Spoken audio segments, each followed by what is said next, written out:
सभी को नमस्कार।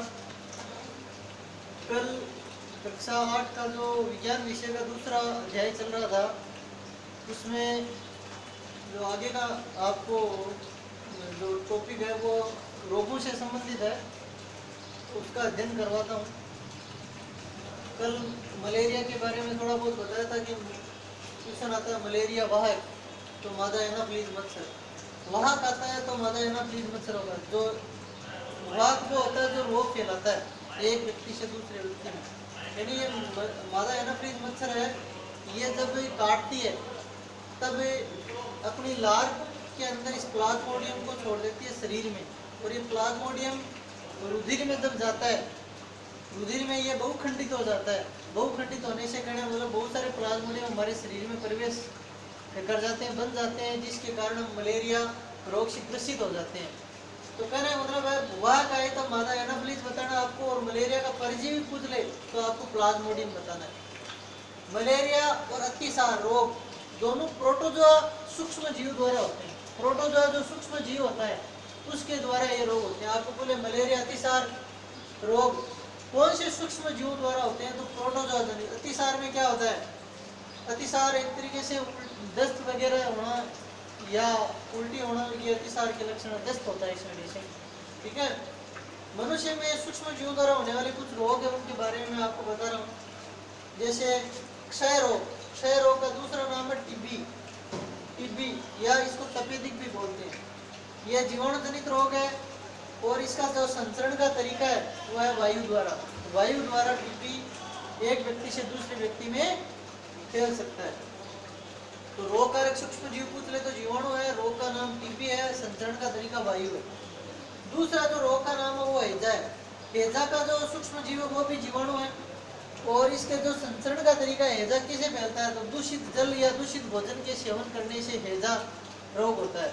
तो हमको कहना मतलब हैजे से बचाव का तरीका यही है कि जो शुद्ध जल है और शुद्ध भोजन, पका हुआ भोजन हमको करना चाहिए। टाइफाइड तीसरा रोग है टाइफाइड, ये भी जीवाणु जनित रोग है, और फैलने का इसका संचरण का तरीका, यानी रोग कैसे फैलता है, तो ये रोग जल द्वारा फैलता है। दूषित जल का सेवन कर लेते हैं तो टाइफाइड रोग हो जाता है।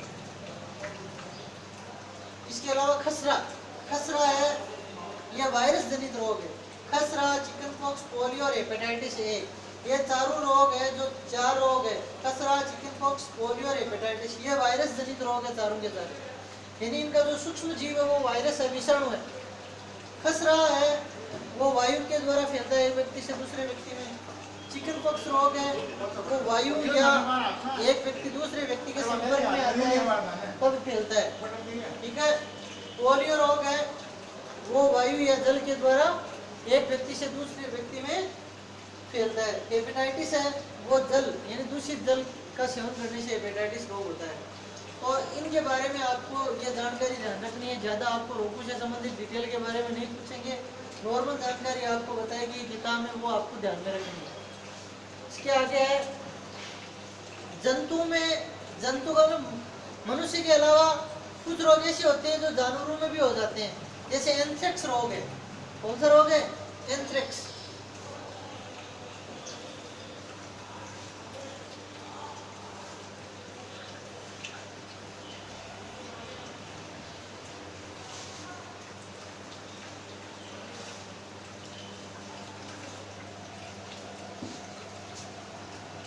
एक रोग है एंथ्रेक्स।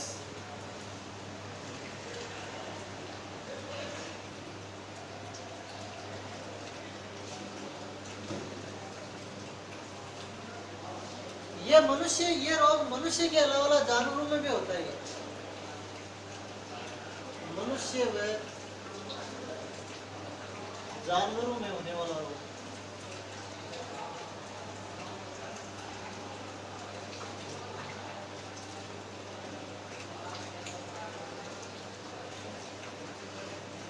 तो मवेशियों में ये कहने मतलब मवेशी होती है, गाय भैंस जो भी है, उनमें ये एंथ्रेक्स रोग होता है।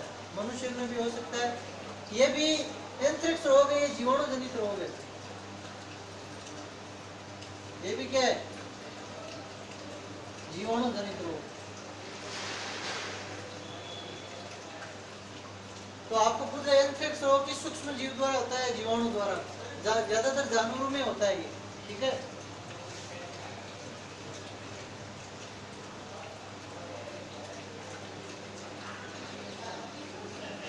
अब पौधों में रोग उत्पन्न करने वाले सूक्ष्म जीव, पौधों में रोग उत्पन्न करने वाले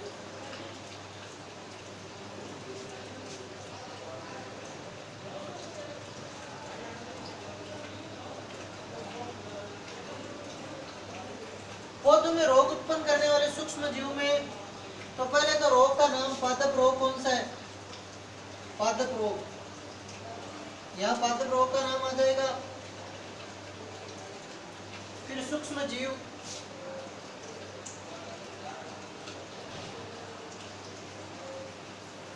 और फिर रोग संचरण का जो तरीका है वो क्या है? रोग संचरण का तरीका। तो जो पौधों में होने वाला जो पहला रोग इसमें बताया गया है वो है नींबू कैंकर।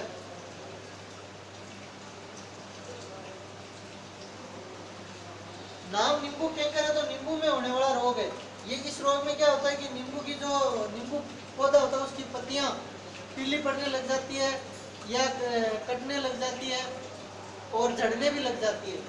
तो ये रोग है, ये जीवाणु जनित रोग है। ये जीवाणु के द्वारा होने वाला रोग है। और जो इसका संचरण का तरीका है वो सामान्य तरीका वायु होता है, दूसरा तरीका कुछ भी हो सकता है। ज्यादातर रोग है वो वायु द्वारा फैलते हैं। तो ये जीवाणु जनित रोग वायु द्वारा पौधों में फैलता है। दूसरा है गेहूं की रस्ट, यानी गेहूं में होने वाला रोग है। इसमें जो गेहूं का जो पौधे होते हैं वो खराब होने लग जाते हैं और ये कवक जनित रोग है। ये कौन सा सूक्ष्म जीव? इसका कवक। कवक द्वारा होता है गेहूं की रस्ट। और इसका जो संचरण का तरीका है वो है वायु द्वारा भी हो सकता है और ये बीजों द्वारा भी हो सकता है। वायु या बीज खराब होते हैं तो गेहूं के पौधे कहने मतलब ये कवक जनित, कवक युक्त बीज अगर लगा दिए जाते हैं तो वो पौधे रोगग्रस्त होंगे, उनमें रेस्ट रोग लग जाएगा गेहूं के पौधे। तीसरा जो पादपों में होने वाला रोग है वो है भिंडी की पीत। भिंडी की पीत ये वायरस जनित रोग है। ये भिंडी में होने वाला रोग है, ये वायरस जनित रोग है। और इसका जो संचरण का तरीका है वो है कीट। कीट होते हैं वो क्या करते हैं कि एक पौधे से दूसरे पौधे में बैठ जाते हैं। ऐसे कीट होते हैं जो भिंडी के पौधों को खराब कर देते हैं। तो कहने मतलब पौधों में होने वाले 3 प्रकार के रोग है, गेहूं, नींबू कैंकर, गेहूं की रस्ट और भिंडी की पीत। अब पूछ लेते हैं नींबू कैंकर किसके द्वारा होता है? सूक्ष्म जीव के जीवाणु है। गेहूं की रस्ट किसके द्वारा होता है? कवक जनित रोग है। भिंडी की पीत किसके द्वारा होता है? वायरस जनित रोग। इनके संचरण कैसे होते हैं? तो नींबू कैंकर वायु द्वारा होता है, गेहूं की रस्ट वायु या बीजों द्वारा होता है, और भिंडी की पीत है वो कीट द्वारा, कीटों द्वारा एक पौधे से दूसरे पौधे में फैलते हैं। अब जो अगला टॉपिक है वो है फूड पॉइजनिंग, खाद्य विषाक्तन बोलते हैं जिसको। फूड पॉइजनिंग क्या होता है?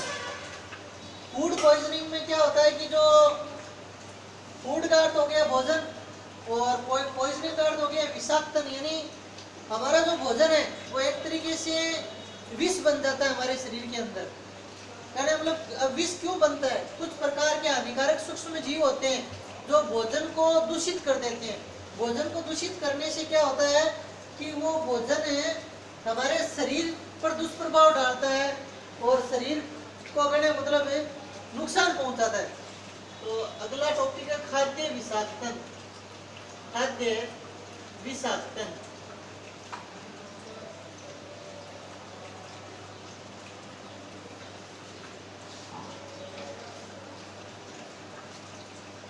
खाद्य विषाक्तन, फूड पॉइजनिंग।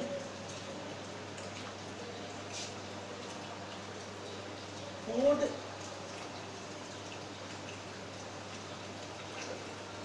Food poisoning.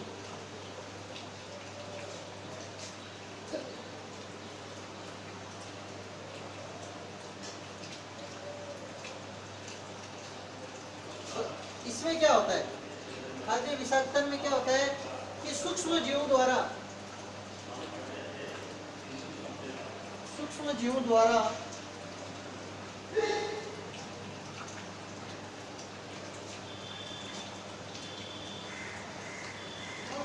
जब भोजन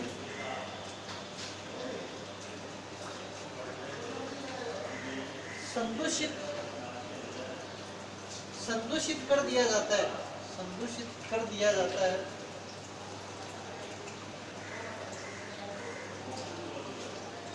तो ऐसा भोजन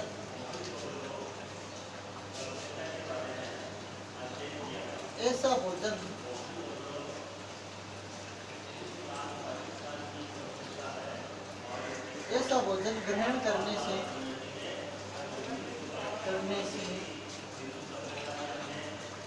शरीर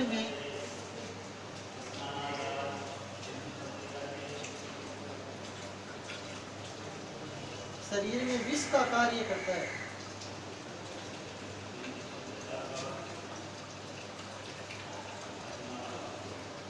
यानी सूक्ष्म जीव जब भोजन को गंदा कर देते हैं, खराब कर देते हैं, और वो भोजन हम कर लेते हैं, तो वो भोजन करने मतलब हमारे शरीर में विष का कार्य करता है, हमारे पेट में विष का कार्य करता है, और इसका परिणाम होता है कि हमको उल्टियाँ होती है बहुत ज़्यादा, और दस्तें लगने लग जाती है, और कभी कभी ये भयानक होता है कि व्यक्ति की मृत्यु तक भी हो जाती है इस रोग में। तो कोई भी भोजन करने से पहले मतलब भोजन हमको शुद्ध और स्वच्छ भोजन करना चाहिए, और पका हुआ भोजन होना चाहिए, और हमेशा भोजन को ढक कर रखना चाहिए, और जिससे वो खराब नहीं हो। तो ये बचाव यही है कि हमको शुद्ध भोजन, साफ ढका हुआ ऐसा भोजन हमको ग्रहण करना चाहिए इससे बचने के लिए। तो ये बहुत ही एक तरीके से खतरनाक हो सकता है हमारे शरीर के लिए। अब है खाद्य विषाक्तन के बाद में आता है खाद्य परिरक्षण। खाद्य परिरक्षण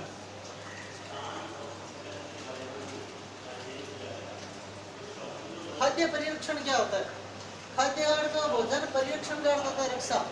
यानी भोजन को किस प्रकार हम सुरक्षित रख सकते हैं, किस प्रकार भोजन को रखें कि वो हमारे ज़्यादा टाइम तक हम उसका यूज कर सकते हैं।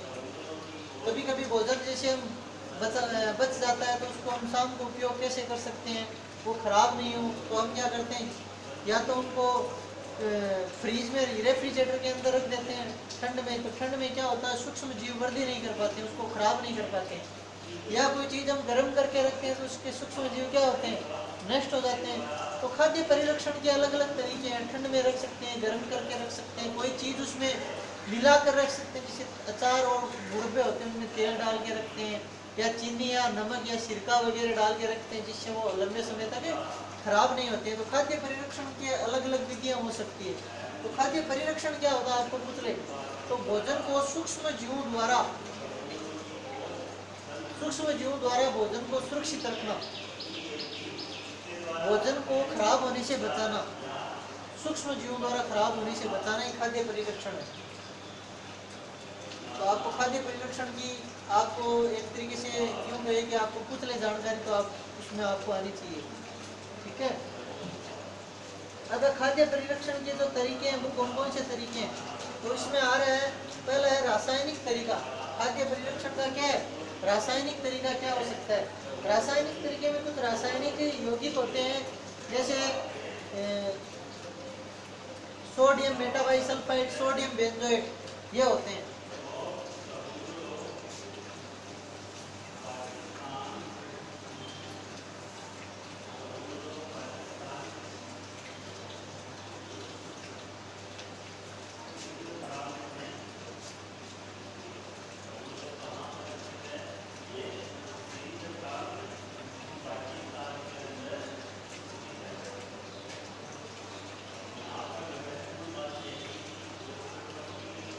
खाद्य परिरक्षण की विधियां, पहली विधि है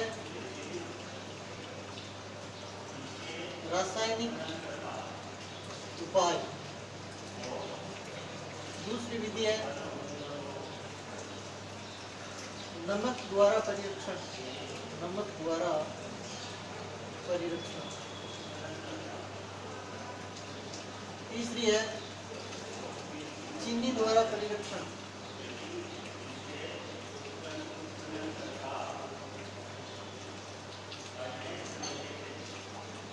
चौथी है सिरके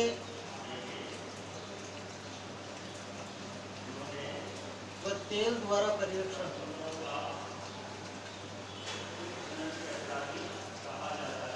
पांचवी विधि है गर्म और ठंडा करके।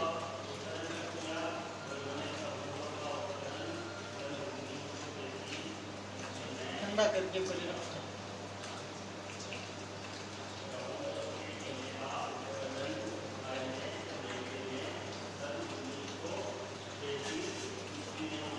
और एक विधि है भंडारण व पैकिंग। भंडारण व भंडारण और पैकिंग यानी रासायनिक कुछ रासायनिक पदार्थ मिला दिए जाते हैं भोजन में तो लंबे समय तक खराब नहीं होता है। नमक हम डालकर भी भोजन को सुरक्षित रख सकते हैं लंबे समय तक। नमक भी एक परिरक्षक कार्य, चीनी भी एक परिरक्षक कार्य करती है। चीनी वगैरह क्या होती है कि नमी को दूर कर देती है और सूक्ष्म जीव पैदा होने से भोजन में कोई सूक्ष्म जीव उत्पन्न हो तो नमी सूक्ष्म जीवों की वृद्धि को चीनी होती है वो सूक्ष्म जीवों की वृद्धि को रोकती है। सिरका व तेल भी सूक्ष्म जीवों की वृद्धि को रोक देते हैं, सूक्ष्म जीव उत्पन्न नहीं होने देते। कोई किसी चीज़ को गर्म करते हैं तो उसके सूक्ष्म जीव खत्म हो जाते हैं, फिर उसको पैकिंग इस हिसाब से करते हैं कि उसके सूक्ष्म जीव उत्पन्न नहीं होते हैं। या ठंडा करते हैं जैसे रेफ्रिजरेटर में रखते हैं तो ठंड में भी सूक्ष्म जीव वृद्धि नहीं कर पाते। और भंडारण और पैकिंग आजकल वायुरोधी पैकिंग और भंडारण होता है जिससे सूक्ष्म जीव उत्पन्न होने का खतरा नहीं रहता है। तो ये विधियाँ हैं, इनकी जानकारी आपको बाद में देंगे और इसके बाद में आपको नाइट्रोजन चक्कर नाइट्रोजन स्थिरीकरण के बारे में बताएंगे। तो आज के लिए इतना ही, धन्यवाद। अगला जो इसके अगले जो टॉपिक है वो अगले वीडियो में अध्ययन करेंगे।